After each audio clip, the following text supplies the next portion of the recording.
Welcome to the Powers of Arrest and Detention course. This course has been designed to provide you with required knowledge to assess a situation and determine if you are required to arrest or detain a person when you have observed an offence being committed. The course will also look at extreme cases where an appropriate level of force in self-defence or the defence of others is needed. During this course, we'll be looking at Millennium and client policy associated with arrest, detention and use of force. Do's and don'ts. Powers of arrest. Use of force. Communication and escalation. Post-arrest procedures. And duty of care regarding persons detained. Millennium and client policy associated with powers of arrest. It is firstly important to know and understand all Millennium clients maintain a no pursuit and hands-off policy to mitigate risks. The arrest or detention of a person or the use of force in the course of your duties must only be applied to prevent an imminent threat to personal safety or protection of property. What you can do: you can arrest a person who you have seen commit a crime. You can hold that person until police arrive. You can use reasonable force to arrest that person or detain that person until police arrive. What you can't do: you cannot arrest or detain a person you suspect of committing a crime.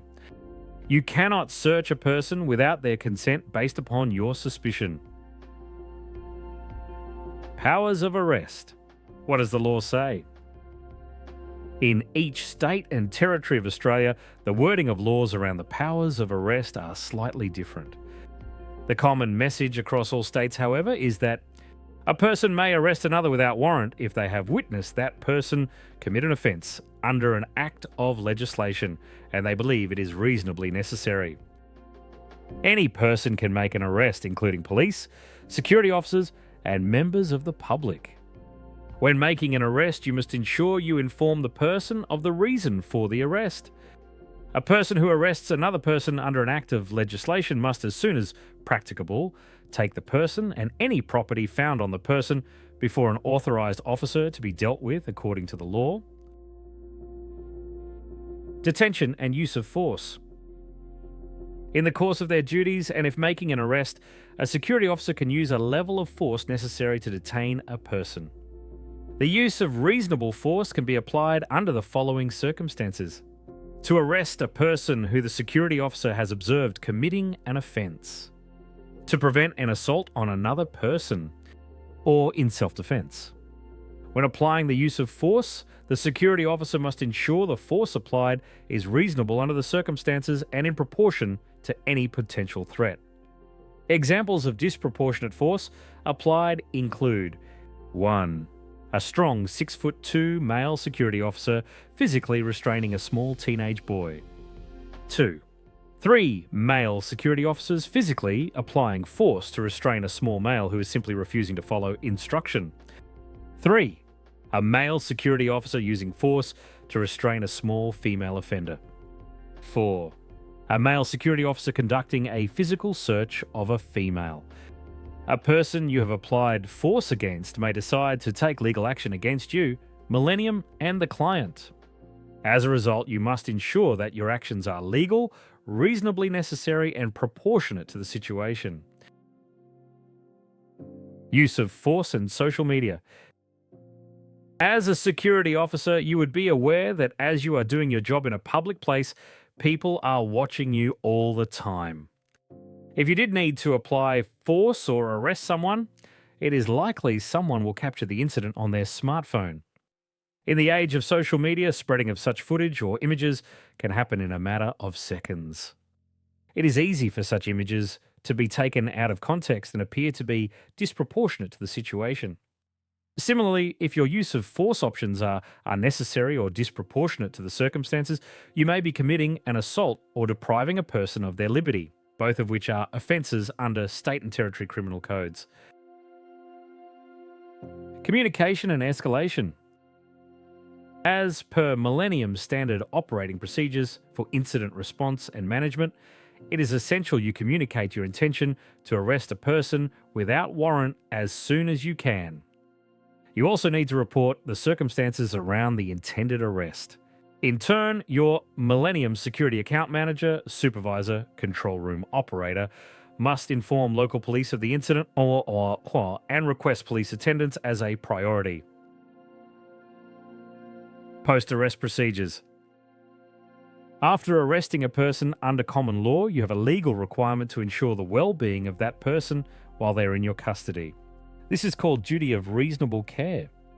When you arrest a person, you should contact the police immediately and arrange to hand over the person to the police as soon as is reasonably possible. While you are waiting for the police to arrive, you have a duty of care responsibility for the well-being of the offender. In general terms, you should provide all possible and reasonable assistance to the detained person. This can include ensuring their personal safety, treating them in a respectful manner, providing first aid if required, assisting them with any medical condition, keeping the person under observation, allow the person to notify a person, keep the person informed of the situation. Any information relating to the arrest should be documented at the earliest opportunity to ensure your notes are as accurate as possible. This will normally include a notebook entry, an incident report, and an occurrence entry in the daily running log. Duty of care. Any person who is arrested by a security officer is to be treated with respect at all times while in their custody. If an arrested person exhibits signs of injury or illness, whether as a result of the incident for which they were arrested or otherwise, then immediate medical attention must be sought by a medical professional. If the person detained is a female, then a female security officer or female representative from centre management must be assigned to remain with the detained person until police arrive. Where possible, more than one security officer should be assigned to remain with the detained person for officer safety reasons and prevent allegation complaints. Key points.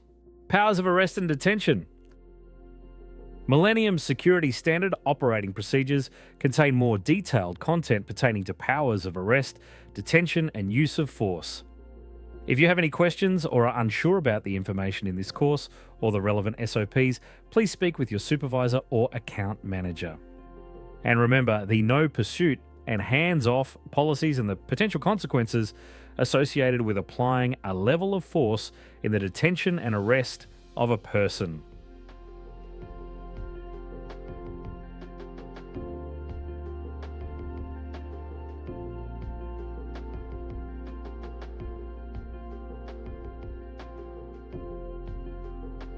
During this course, we'll be looking at a common example. What is risk identification? What exactly are we looking for? Examples of risk. Imagine for a moment, a security officer on patrol notices a small leak in the roof near the entrance from the car park. They are approached by a member of the public asking for directions, and they gladly assist. They then continue on their patrol. They forget to notify anyone about the leak in the roof. Later that day, a call comes in over the two-way from a colleague's. An elderly man has fallen over at the same entrance where the roof leak was spotted by the security officer. The elderly man suffers a sprained arm, is in great discomfort and taken to hospital. He later seeks legal advice and proceeds to make a claim against Millennium for damages. Who is responsible for this incident? How could this have been avoided?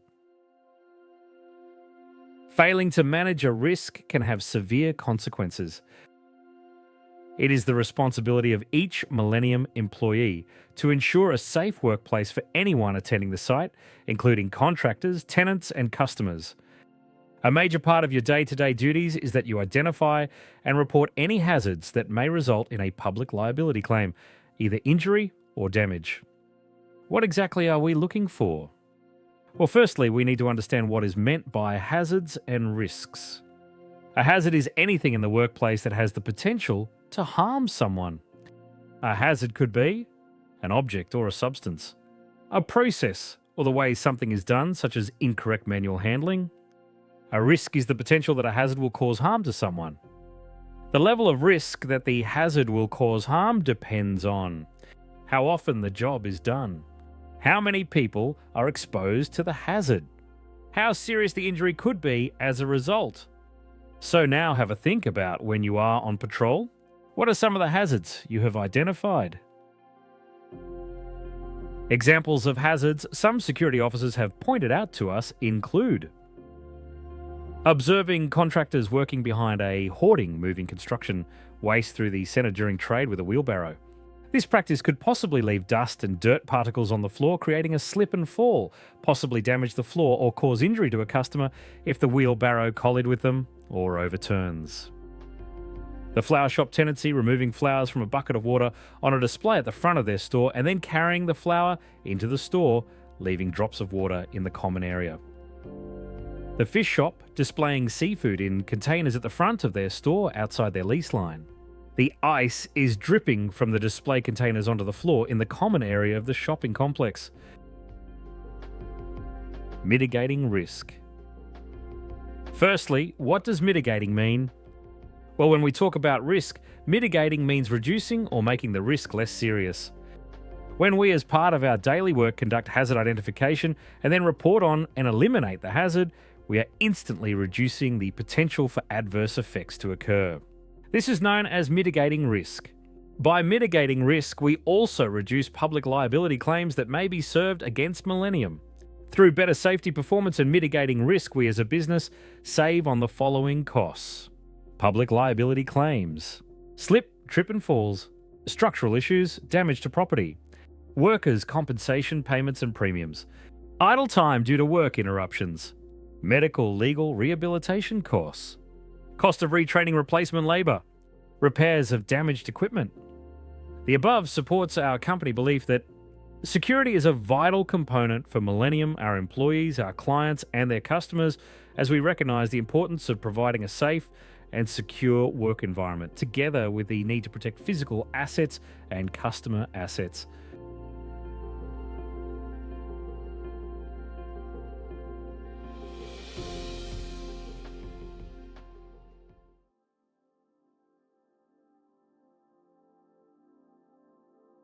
Welcome to the Radio Procedures course.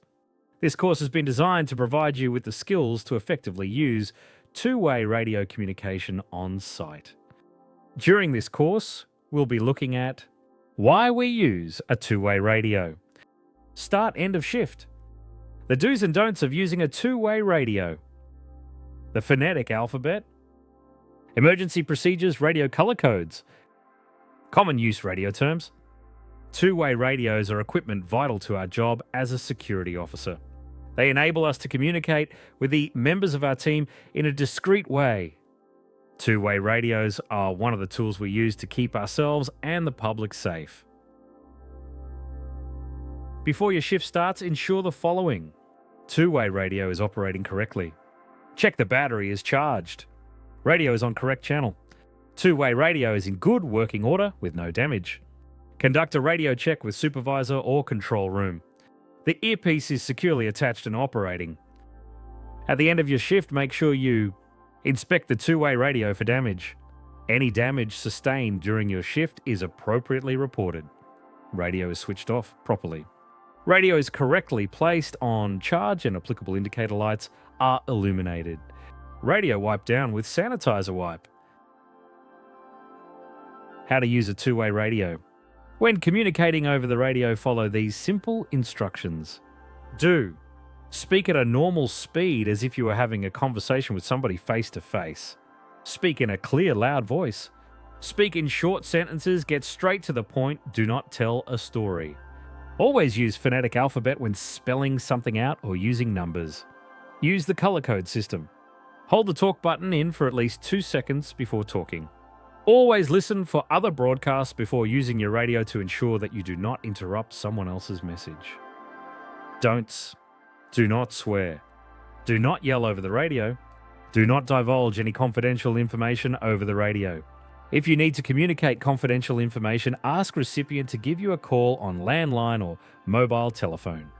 Do not put your mouth close to the radio. A good distance to hold the radio from your mouth is between 10 centimeters to 20 centimeters. Do not try to rush communication. And remember, someone is always listening to your two-way radio communication. This might be on another radio or someone standing nearby. Phonetic alphabet. The phonetic alphabet should be used when communicating via two-way radio. The phonetic alphabet is shown in this diagram. An example of how to use the phonetic alphabet would be Sierra 2 to Sierra 1, I have a vehicle illegally parked. Registration Alpha Charlie Tango. 123. Radio codes. Emergency procedure. When using a two-way radio, in addition to the phonetic alphabet, there are also nationally recognized color codes used to describe certain situations. These are shown in the picture. In addition to the codes, each site may have their own color codes for use over the two-way. For example, a lost child or Code Adam. It is vital you use these color codes. They are there to minimize panic and chaos in an emergency.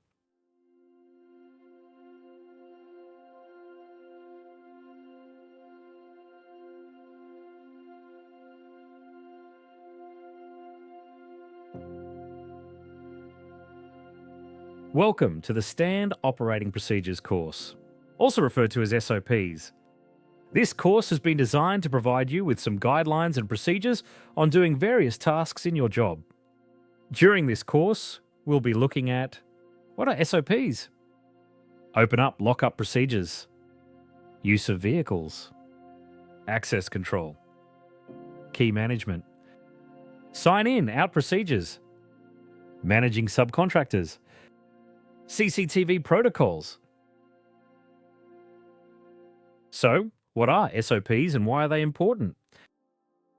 Standard Operating Procedures, or SOPs for short, are Millennium Company documents that give us a guide as to how, when, and why we perform certain tasks in our job.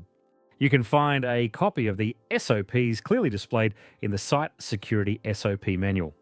They're important because they promote quality control and ensure all Millennium security officers follow the same procedures to do tasks no matter what site they work on. Make doing our job clearer with a set of instructions to follow. Ensure our clients get the best possible experience with our service. As you know, we value your feedback on how we can make our work better. If you feel that any of our SOPs need some alterations or you can suggest improvements, please let your supervisor or account manager know. Now let's take a closer look at some of the Millennium security SOPs. SOP, open and lock. One of your key responsibilities as a Millennium security officer includes following open and lock procedures. You should always adhere to your site-specific procedures at all times unless directly advised otherwise by your supervisor or center management. Open procedures. These may include opening of main entries, perimeter and fire doors, car park gates and chains, barricades and other access points. Lock procedures are usually completed on a specific time schedule after the closure of tenants and other parts of the building. Security officers must always adhere to their site-specific lock procedures to ensure the security of the center or site, the security of customers or patrons. No unauthorized access is obtained. Use of vehicle. As a Millennium security officer, you may be required to operate vehicles like a patrol car or golf buggy. As with operating any type of vehicles, there are rules around how they are used to protect your own safety and the safety of others. The conditions of use must be used by an authorized person only. The user must have the appropriate license, with a copy of their current and valid driver's license kept on site as a record. The user must maintain a 0 blood alcohol level at all times. Vehicles are not to be operated by anyone under the influence of any illegal or banned substances. When in control of a company vehicle, it is to be driven in a safe manner. This means not exceeding the speed limit of 10 kilometers per hour, not using the vehicle as a barricade, not in pursuit of a person or motor vehicle. The vehicle is not to leave the boundary of the property. Access control. Access control SOPs are about who we allow in and out of certain parts of the site or center we are working in. Access control is made up of three key parts. 1. Identification. 2. Authentication. 3. Authorization. Access control may include before and after hours access, restriction of public access, unauthorized access or breaches of security, monitoring, auditing, and reporting on proximity, access cards and keys. Security staff must report any breaches in access to center management. Any access to the building after hours must be approved by center management. Key management. When security staff are given control of clients' keys, the appropriate key system of securing, logging, and signing in and out of keys must be followed. It is the responsibility of security to ensure keys are appropriately assigned to authorized personnel, and keys do not leave the property unless authorized by center management. Sign in, sign out procedures. These may include contractor sign in and out, Millennium integrated staff sign in and out, key and access card registers, equipment registers. As always, if you're not sure about the sign in out procedures at your site, ask your supervisor or account manager. Managing contractors. As a security officer, you are responsible for the day-to-day monitoring of contractors. You should report any non-compliance, unsafe work practices, or issues immediately to center management.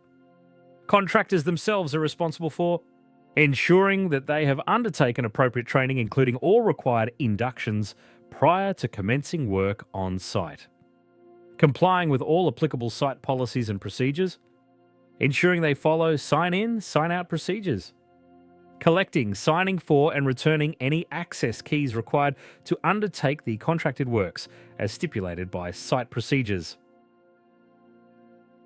CCTV. CCTV is used for the purpose of security and public liability. Security officers should adhere to strict guidelines when reviewing, downloading, and distributing CCTV footage. This practice should be completed with authorization from a supervisor or center management. Security officers must be familiar with the client's retail closed-circuit TV surveillance and recording policy. If you are unsure what your site CCTV surveillance and recording policy is, make sure you find out from your site supervisor. We are not exaggerating when we say there have been instances in the past where security officers have breached these policies, lost their jobs, but also lost the security contract for their employer. Luckily, it wasn't a Millennium staff member.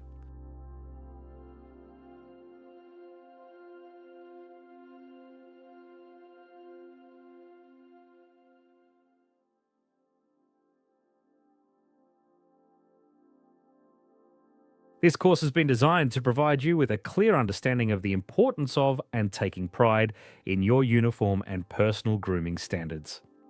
During this course, we'll be looking at the uniform standards, grooming standards, and personal equipment issued to you. Think about this. You don't get a second chance to make a first impression. Appearances count.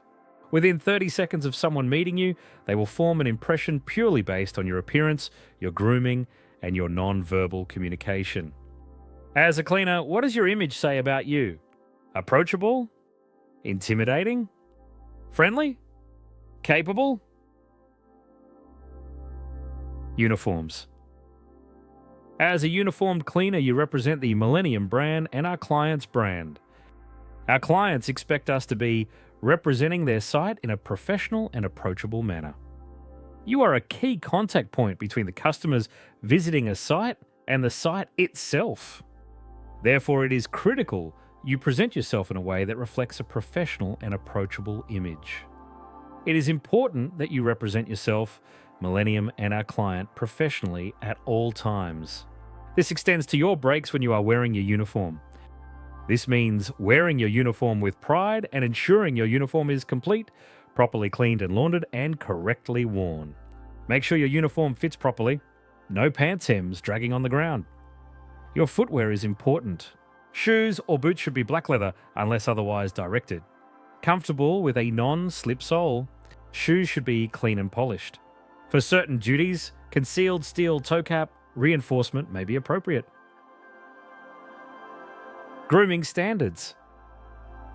Grooming standards are as important as correctly wearing your uniform. Grooming is all about how you make yourself look tidy, like brushing your hair and keeping your nails clean. Your hair should be neat and tidy. If long, neatly tied back. Beards are permissible, but should also be neat and properly groomed. Short-term growth and stubble are not permissible. If you wear jewelry, it should be modest and kept to a minimum. Jewelry shouldn't be a hazard to your duties, therefore any item of jewelry that hangs away from the body should be removed prior to each shift. Your nails and hands should be clean and presentable. Excessive or offensive tattoos are not acceptable.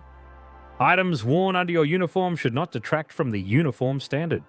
For example, t-shirts with images or messages worn under a white shirt. Grooming isn't just about keeping yourself tidy. Being clean and smelling nice is also really important. Personal equipment. Every day at work, you will use certain items of equipment. Items will typically include a radio and wand for return point verification. It is your responsibility to collect the equipment you need at the start of your shift and, as directed, return equipment at the end of your shift and place the item on charge if applicable. At certain sites, equipment may extend to the use of a golf-style cart or a vehicle, in which case you will receive specific on-site training in the use of that equipment and procedures to be followed. Look after your equipment like you would your own mobile phone. This equipment not only helps you do your job, but it's very expensive to replace if it gets damaged or broken. So every time you get ready for work, ask yourself, am I reflecting the image I want to portray? How's my grooming? Is my hair tidy? Do I smell nice and am I clean? Be proud of the way you look. Professional, capable, approachable, and a brand representative.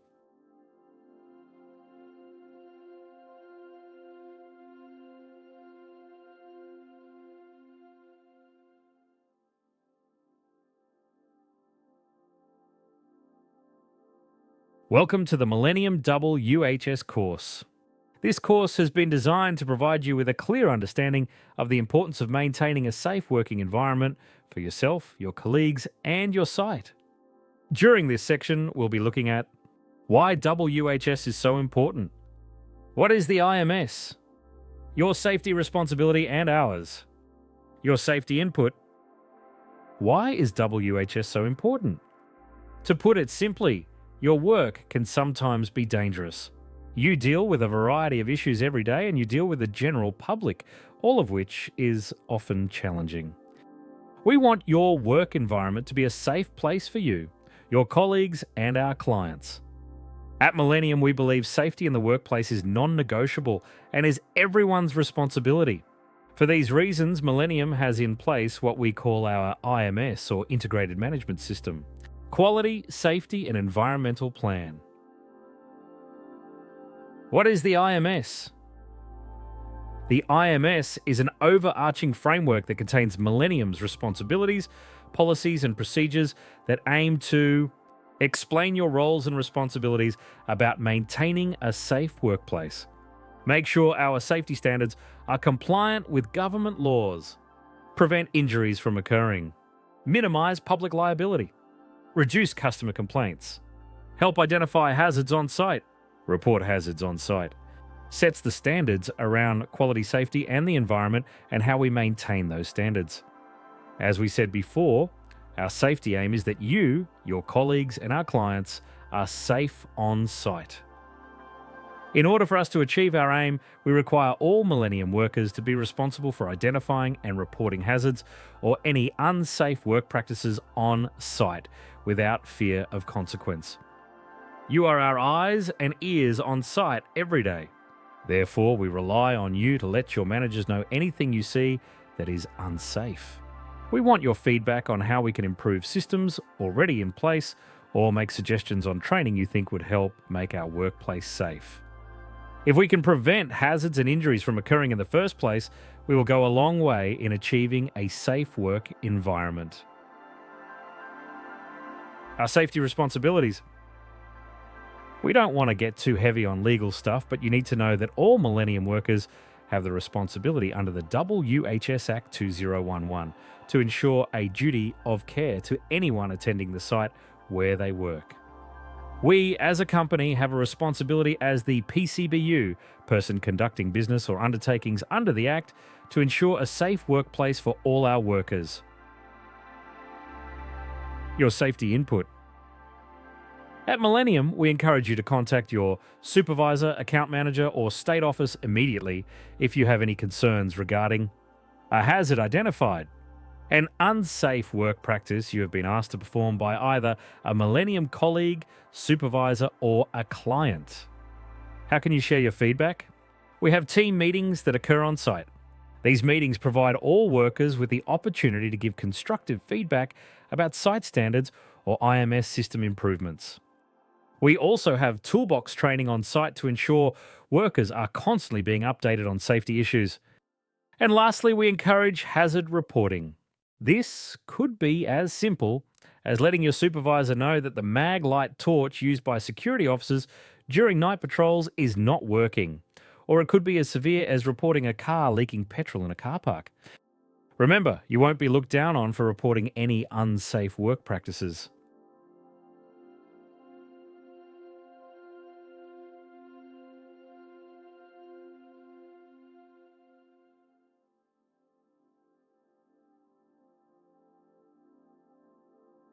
Welcome to this course on your contribution. This course talks about the ways you can be involved in making our workplace a safer and more effective environment. During this course, we will be looking at why your feedback is important, business improvement meetings, toolbox training. As a security officer at Millennium, you are the eyes and ears on how security operates in your center. At work, you follow a number of policies and procedures, you experience incidents, and you deal with the general public. The work instructions and standard operating procedures provided to you at work are your guidelines on how to perform your tasks safely, but also within legal guidelines. These documents have been developed with the aim of being at industry best practice. But are they best practice? If not, we want to amend our processes to ensure we are continuously improving. That's where you come in. If you have any queries or feedback on our processes for incidents at work, please speak with your supervisor or account manager. We also have more formal avenues for you to make a contribution. The first of these we will look at are team meetings. Team meetings are held on a site within your region once every quarter. They are an internal Millennium meeting attended by our supervisors and area managers. A few weeks prior to the meeting, a correspondence sheet will be posted either in your lunchroom or control room. On this sheet, you can write down any concerns or suggestions you may have, which will be raised at the meeting. The compliance manager at Millennium collects all correspondence sheets in your region and brings them to the team meeting. At the team meeting, minutes are taken to record the outcomes and discussions that took place. Rest assured, anything you raise on the correspondence sheet will be addressed and appear on the meeting minutes. Please remember, if you have a suggestion or concern that could impact you or the safety of others on site, it should be raised immediately with your supervisor or area manager. Don't wait for a team meeting. Toolbox training. A more regular form of participation for you as a security officer will be your toolbox training. This is face-to-face training that occurs on site and is held periodically. Sometimes this training will be held in response to an incident that has taken place, or it might be refresher training. This training is very much site-specific and based on the needs of your site, environment, and team. Toolbox training is often conducted by your supervisor, account manager, a member of the head office team, or a client representative. Your attendance at this training is recorded and is an important part of your professional development. When you participate in toolbox training, you are encouraged to participate and make suggestions to work improvements. Many of our toolbox sessions happen because someone on site has asked for more guidance on a specific part of their work. Whistleblower hotline. In a more extreme case, you may feel uncomfortable reporting an issue through the normal channels. In this case, you can report your concerns through the company's dedicated whistleblower hotline. The contact details for which can be found at millennium.stoplinereport.com. Remember, all matters reported will be professionally investigated and you can remain anonymous. But remember, it is important not to make false, misleading, or vexatious claims that could lead to disciplinary action being taken against you.